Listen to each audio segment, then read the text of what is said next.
may very well have been to Six Flags over Georgia. It's not too far away from here. But while I was doing a youth pastor internship during my time in seminary up in the St. Louis area, Sarah and I and my two sisters, took a youth group to St. Louis Six Flags. I don't know what they call it. Six Flags over Missouri. I don't know what they call it. Six Flags over the Gateway to the West. Whatever they call it. We went. And needless to say, all the food at Six Flags is overpriced. Some would say slightly. Some would say greatly. The food there is costly. But we decided that instead of grabbing a pretzel dog on the run, we wanted something more like a sit-down meal. And they have a Johnny Rockets, which is kind of a 50s retro throwback kind of a hamburger and fried chicken place. And we went to Johnny Rockets.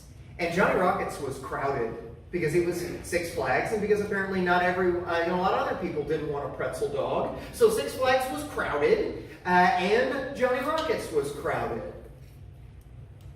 And the line was long for food, which, is not unusual. Often that happens at Chick-fil-A. But Chick-fil-A has a way where you get in line, they take your order, and then you step off to the side. They say, "Matthew, your chicken is ready." And then they hand it to you, and they say, "My pleasure." Johnny Rockets, however, you wait in line, you get to the counter, you order your food, and then you stand in front of the counter waiting for them to give you your food. And you're always ordering for more than one person because you brought a group of 1 million with you. And when they hand you your tray full of food then, you are trapped there. There's no outlet because there's a line of people here and a line of people there. And railing on both sides to keep anyone from cutting in line. So you get your food and you stand there saying, "What am I supposed to do with this? I can't get out." And in exasperation, my sister Ruth said, "There's no way out. Those people have been standing there holding their food for 10 minutes. They can't get out. I guess we have to wait for them to die of old age and then fully decompose before we get to order." And that can be what it feels like in this world. Like we are trapped in a mess where nobody's getting out alive, and everywhere we turn is another obstacle. And we can get impatient for someone with any sense to come in and fix all the negative nonsense that's in this world. Now, we have experienced through the writings of James so far repeated lessons that bad stuff, trials, negative circumstances exist to teach lessons. But just like Ruth that day, we can say, "Okay, I've learned the lesson, now fix this. I've been stuck in this line too long. Fix this." We're going to try, as we continue our study of James today, we're going to try to get more nuance even to this idea. Verses 7 through 12 today of James chapter 5. You may feel free to follow along as I read. This is James chapter 5, verses 7 through 12. James writes, "Be patient, therefore, brothers, until the coming of the Lord. See how the farmer waits for the precious fruit of the earth, being patient about it until it receives the early and the late rains. You also be patient. Establish your hearts, for the coming of the Lord is at hand. Do not grumble against one another, brothers, so that you may not be judged. Behold, the judge is standing at the door. As an example of suffering and patience, brothers, take the prophets who spoke in the name of the Lord. Behold, we consider those blessed who remain steadfast. You have heard of the steadfastness of Job, and you have seen the purpose of the Lord, how the Lord is compassionate and merciful. But above all, my brothers, do not swear, either by heaven or by earth or by any other oath, but let your yes be yes, and your no be no, so that you may not fall under condemnation. There ends our reading from James today. And as we dive into this, we need to establish that there is, I believe, a clear, helpful structure that James gives us. And the first part of that structure is that we are to rely on the future. We are to rely on the future for our patience. Our patience under injustice and our patience under oppression. Remember the context. Remember the context that James is writing here. Does anybody remember that? He's writing to the church, right? And he's been griping about oppression from Rome and talking about oppression by the wealthy Galileans, those who are gobbling up all the resources in the territory. Remember that. And how much have we been able to, or can we still, relate to what's going on? What's going on with that context? I'm privileged to get to teach, or this last year, get to teach high school history to a group here in our Grace Academy homeschool group. And I was trying to do a lesson on American government. And I had a specific answer I was looking for. And I asked, who's in charge in America? The first answer I got was Trump. The second answer I got was Congress. And I was trying to get people to say the voters, us. This is a democracy. I was trying to get the kids to say that. I said, no, that's really not what I'm looking for. Can anybody think of anything else? And one of the young people sheepishly raised a hand. I said, yeah, come on, give me the good answer. And they said, special interest groups? It can feel that way to us, can't it? Like we're at the mercy of the government and the influential. What makes them special interest groups? They've got more money than me. We can feel like we're at the mercy of governments, the powerful, and the special interest groups, instead of ourselves, instead of anything better. In fact, a pastor that I listen to, whose sermons I follow frequently, reminded his congregation, and I really took this to ear and to heart, that in the United States of America, it has never been less socially advantageous to be an outspoken Christian than it is right now. It used to be a good thing. You could get a job if you said you were a Christian. People would trust you if you were a Christian. But now if you're outspoken about it often, they assume very negative things. And it can feel like we're at the mercy of those who think negative things, who deliver negativity, negative circumstances right to our door. So we can relate to James' audience about being oppressed by the influential and by governments. But remember how James started this whole thing back in James 1, if you can remember back that long. It wasn't just wealthy people. James said trials of many kinds. He was talking about all kinds of negative stuff that we're trapped in, all kinds of negative circumstances, all kinds of suffering that we have to face. Now remember, from chapter 1, James told us that trials teach faith. They serve a purpose. They're supposed to be pointing us to trusting God. But again, we can look at all this negative stuff and say, I'm ready for that lesson to be over. I've got faith, now fix this. Please quit with the lessons. I've had enough with the negativity. I've had enough with the trials. But James explains to us here a reason. There's a reason why the trials aren't done. There's a reason why God is still allowing negative events. What's that reason? What does he give here? He's telling us to be patient. He says, yeah, negative stuff is going to keep happening. Be patient in it. But why? He says, the day of the Lord has not come yet. The day of the Lord has not yet come. We focused deeply on the day of the Lord last week. If you remember, we focused on the day of the Lord. What was the day of the Lord? That's the day that Christ returns. That's when all things are put to rights. Remember, everything that honors God will be upheld and perfected, and everything that displeases God will be wiped away. James says that there's a reason these negative events keep happening, because we haven't learned the lesson yet. We haven't learned the lesson that we need yet. We aren't as ready for Jesus as we think. The world has not yet been fully prepared for Jesus to come. The world isn't ready. All those who need to be introduced to the gospel have not been introduced yet. This place is still a mess because God is still doing his good salvation work through it.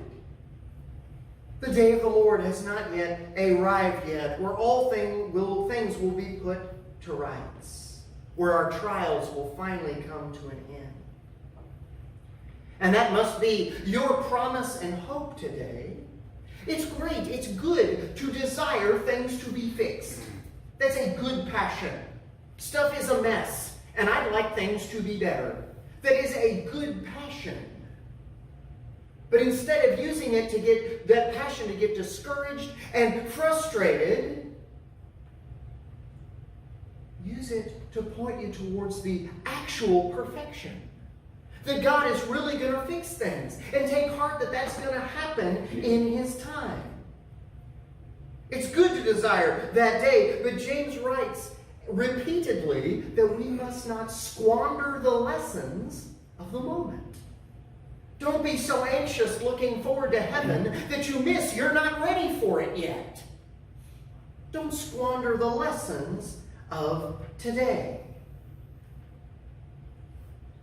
Monroe County, Illinois, where Sarah and I were working with the youth group there during my time in seminary, is a farming community. It's rural Illinois, all soybeans and corn, farming.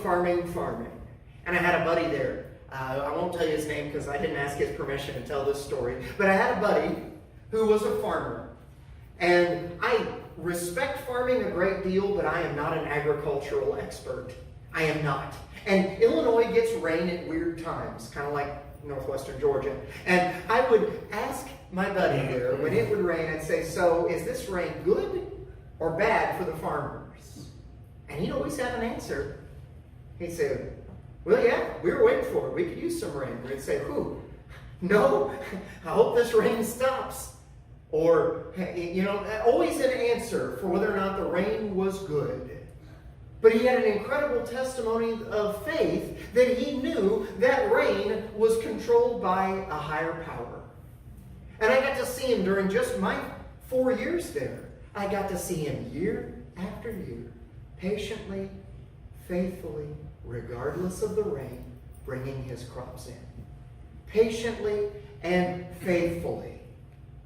And that's what James points us to here. These early and late rains, this early late rain talk that he gives us, this Palestinian autumn, which is just before the sowing, and actually the rain that comes in the spring just before the Palestinian harvest. The early and late rains set the calendar of the Near Eastern first century farming year. But James is trying to get us to understand what these rains mean. Is farming a get-rich-quick scheme? Is that how it works? You grow up, you wake up one day and say, I'm going to plant some corn, and boy, will I be wealthy come harvest. No. In the modern United States, it's actually a massive financial investment to become a commercial farmer. Before you have ever grown anything. Before you've ever planted anything. But then there's the uncertainty. Whether you're a dairy farmer, a soybean farmer, whatever it is, there's the uncertainty. What could happen to your livestock, to your crops? It's not a get-rich-quick scheme. No. Farming is all about patience and endurance. And that's how James writes, we are to wait for heaven with patience and endurance. We're to wait for that perfection. When all this negativity is going to be fixed, We're to wait for that with patience and endurance, like a farmer waiting for the good fruits. Because wrongs will be righted. All will be set to right in that autumn, in that spring rain. But we don't control the rain. God does. It's going to be taken care of in His time.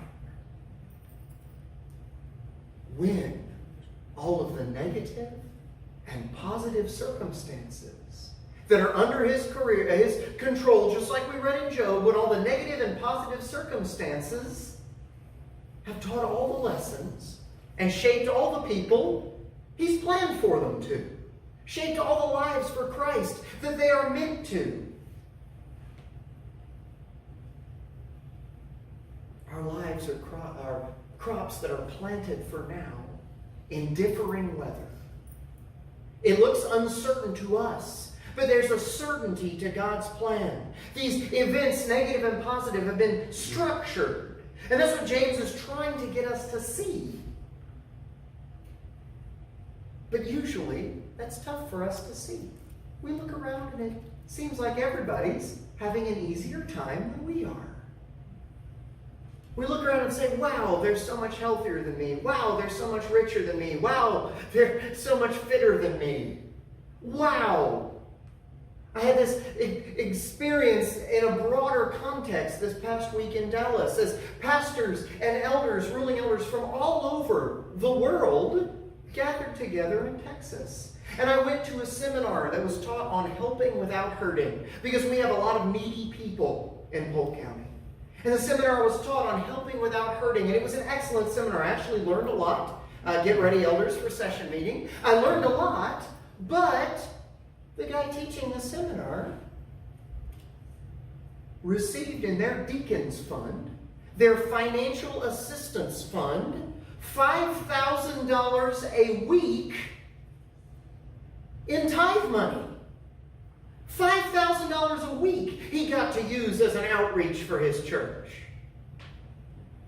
We don't have anything like that. And for just a moment, my head sank and thought, if only I had more resources for God's kingdom.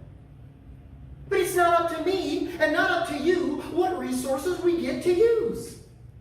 God gives us the negative and positive in His time, and we get to be excited that no matter what, God will win with it. In His perfect time, in His autumn, and His spring. God's in charge of that. We have to trust God's timing to grow us right where we are at, with patience and with endurance. In seminary, as I was working with a youth group, you may notice a chain of thought here with the illustrations. Sarah and I could not wait for me to get done with seminary. Had no idea that here's where I was going to end up. Had never heard of Cedartown, Georgia. Ever. One more. Ever. And we could not wait. Just, Matt, learn your Greek. Matt, learn your Hebrew. Matt, get out of here so that we can get started in ministry. We were excited. But the truth is, we were doing ministry the whole time we were there. 4 years, we worked with the same group of young people. We were the youth leaders for some of them their entire high school career, perpetuating the gospel in their lives, discipling them. We were doing ministry right there. And if you hear nothing else today, hear this message from James. And I made it rhymey and catchy for you, so hopefully you'll remember it. Heaven will be great, but there's stuff to do while you wait. Heaven will be great, but there is stuff to do while you wait.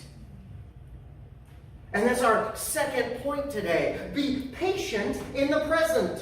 Rely on the future, but be patient in the present. While you're waiting on heaven, while you're waiting on that day of the Lord. James writes to not grumble. And that's the Greek word for sigh or moan. You know the sounds I'm talking about. Or, don't sigh or moan. I hear those a lot in youth ministry, actually. Don't sigh or moan, but James takes it farther. That's language we already got when we studied Hebrew, sigh or moan. But it's not just verbalized frustration. James says not to grumble against each other. Here's our focus again on fighting in the church. Again, James brings us back to that. Bickering and squabbling, fighting in the church. And, have you ever taken out your frustration on someone who doesn't deserve it? Have you ever just attacked the next living thing you ran into? Have you ever taken out your frustration on somebody who is not actually the cause of your problem? Because pain erodes patience. The more hurt we become, the more insecure we become, the more negativity in our lives, the less patience we feel like we have to offer. And as soon as someone in our church family steps in a direction that surprises us, we lash out. I'm having a terrible day, so you're going to get it. And James says, as you wait in patience, relying on heaven, knowing that God is at work through generation to generation, don't grumble against each other. Don't vent your frustration on people who are just as stuck in this imperfect world as you are. James says, don't do that. Does an outburst take your problems away? Many times it makes it worse. Either you hurt a lot of feelings and then have to go around apologizing, which takes a lot of time, or they lash back, and then you're the one who's left broken and beat up. Outbursts don't fix problems. Only the day of the Lord can really do that. And that's not going to be a momentary outburst. That's going to be a lasting, eternal perfection, where negativity is set to rights for good. Be patient and careful not to vent your frustrations on imperfect people. James actually quotes in verse 12, he actually quotes from Matthew 5, from the Sermon on the Mount. Matthew 5, verses 33 through 37. And I'm going to read them very quickly, because there's nothing better we could be doing than reading God's Word. Jesus preached this. Again you have heard that it was said of those of old, you shall not swear falsely, but shall perform to the Lord what you have sworn. But I say to you, do not take an oath at all, either by heaven, for it is the throne of God, or by the earth, for it is his footstool, or by Jerusalem, for it is the city of the great king. Do not take an oath by your head, for you cannot make one hair white or black. Let what you say be simply yes or no. Anything more than this comes from evil. Those were Jesus' words. James didn't invent this idea. Verse 12, he repeats it, but says, above all, of key importance. Yeah, I told you not to fuss. Before I told you not to grumble, I told you to be patient. But above all, do not swear by what is in heaven or earth. Now, if we really wanted to get complicated, we could read the writings of Paul, because in Romans 1:9, 2 Corinthians 1:23, and Philippians 1:8, Paul writes that some oaths are permitted in the church. Which I hope so, because I actually took a vow to become pastor here. I hope some oaths are permissible, for sure. So why this special emphasis from James and our Lord and Savior Jesus, in fact? Why? Commentators actually aren't sure why these and how these forbidden oaths are connected to patience in trial, but we do know that impatience causes us to say things in haste, even things we don't mean. Again, pain erodes patience, and we have no patience, we talk, and what we say is in haste. And both Jesus and James say hasty oaths should be considered sinful. Too up in the air with this, we say stuff. We say things like, I swear to God, or on my mother's grave. We say stuff like that, don't we? To give our words special emphasis. To give our words more credibility or impact. But do those sound like self-control? One of my least favorite fruits of the Spirit, because it convicts me so much. Do those hasty words sound like self-control? And that's a big part of self-control, is what James is saying here. Patience for the day of the Lord. Your words should be credible, should be trustworthy, whether you are happy, whether you are sad, whether you are suffering, or whether you are comfortable. James and Jesus both said, your yes be yes, and your no be no. Your careful yes, your cautious yes has to be good enough. Because by that same yes, you declare yourself to be a follower of Jesus Christ. It has to be good enough. So there's a certain takeaway again. The only thing the main thing I want you to take away from this. What was it? Heaven will be great. But there's stuff to do while you wait. And that's our certain takeaway from this hasty oath thing. Know how you act while you wait matters to God. It matters. James says no grumbling against each other or hasty oaths, because the judge is standing at the door. Who's the judge? That's the day of the Lord again. That's the return of Jesus Christ, where he will look and say, yes, all of this is righteous, or washed by my blood, or all of this is not. He says the judge is waiting at the door. You may have seen court TV, you may watch Matlock or something, or you may have actually been in a real courtroom. What happens when the judge enters? All rise? Like we do with the second hymn, all rise, stand up. Sometimes they say, be upstanding in court, which is kind of a play on words. They say, all rise. James says the judge, Jesus' return, is right at the door. The picture of the judge about to open the door. And we are to be already upstanding. We're to be standing up ready for the judge. Make every effort to be self-controlled and patient. Be standing already. We are to be waiting for that judge, unafraid and sure of our pardon when he enters. When my dad was a kid, he told this story to us about bullying. Not when he was a kid, I wasn't alive, but he tells a story from his childhood about bullying.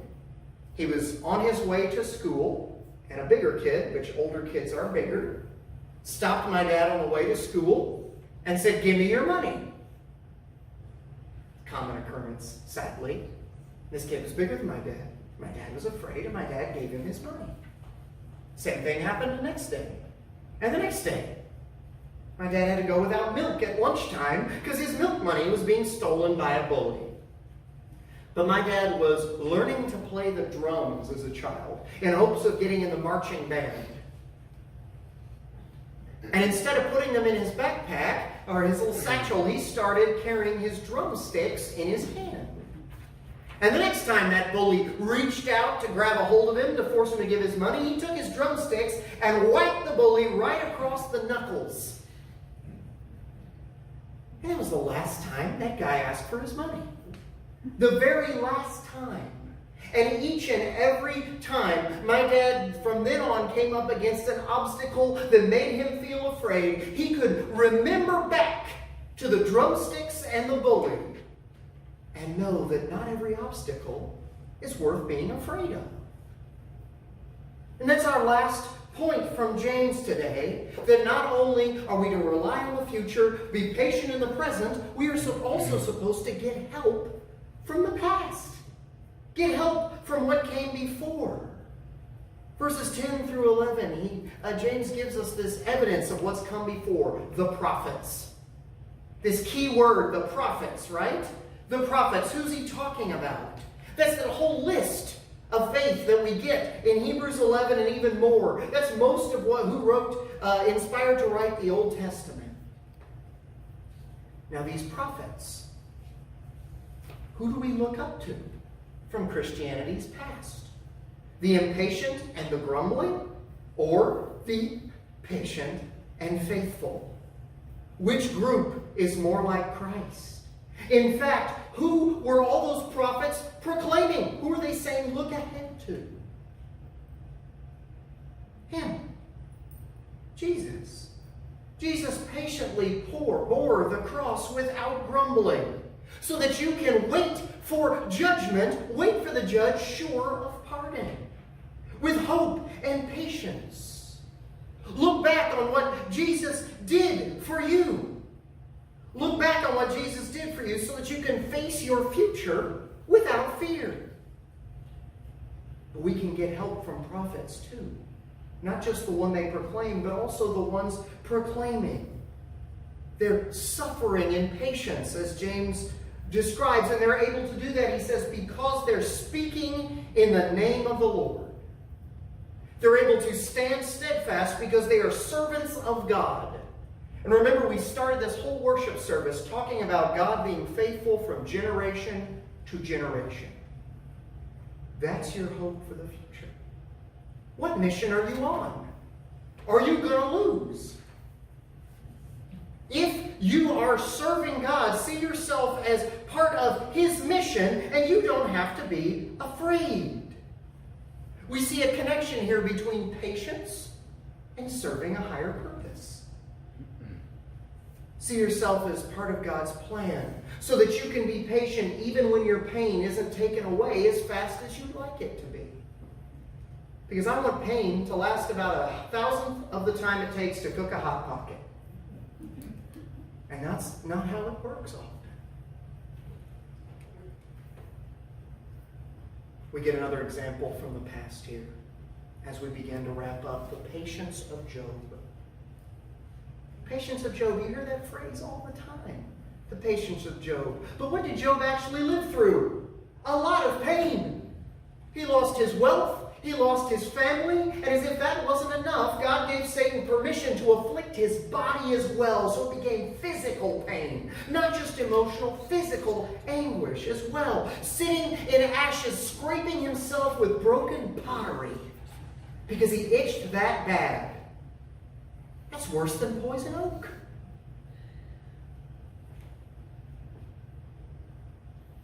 But Job, it says in chapter 2, Job does not sin. His wife's telling him, curse God and die. And he says, do we take just the good from God, or can we take the bad in patience as well? But Job doesn't end in chapter 2, does it? I've said this over and over again. Job is a much longer book. And James points us that. He says, don't quit with Job being faithful in chapter 2. He talks about a result that the Lord finally brought about. After chapters and chapters, 30 chapters, chapter upon chapter of advice and pleading and crying out to God, there's a result the Lord brought about. And how does the story of Job turn out? He ends the story even more patient than he started. He recognizes his own limitations and the perfection of God. Job's life is an equation that we need to use in our daily mathematics. Trials plus patience equal steadfastness. And that steadfastness isn't a spoken faith. It's a lived faith. It's saying, yeah, this hurts, but God is in charge. Yeah, this is awful, but God loves me.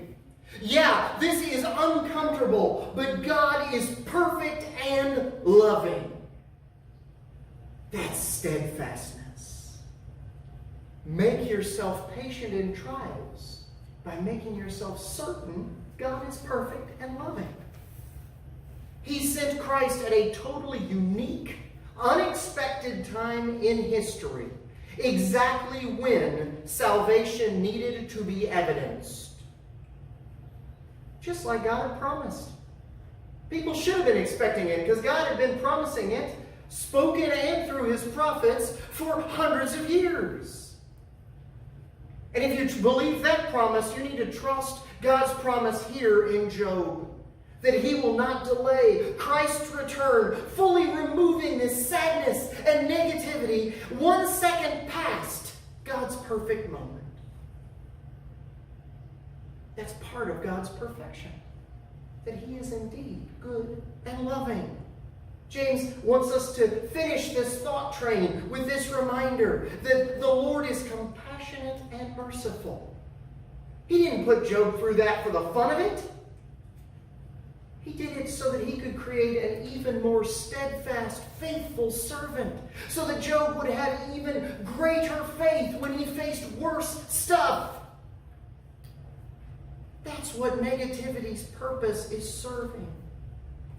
Understand, the Son of God, Jesus Christ, died on the cross, turning the worst negative into your greatest positive.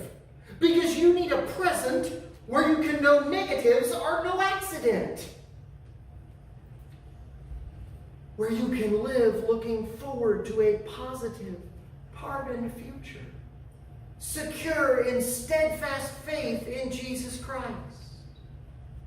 Understand that today. And when you do, then never grow tired of waiting on your perfectly good and perfectly loving God.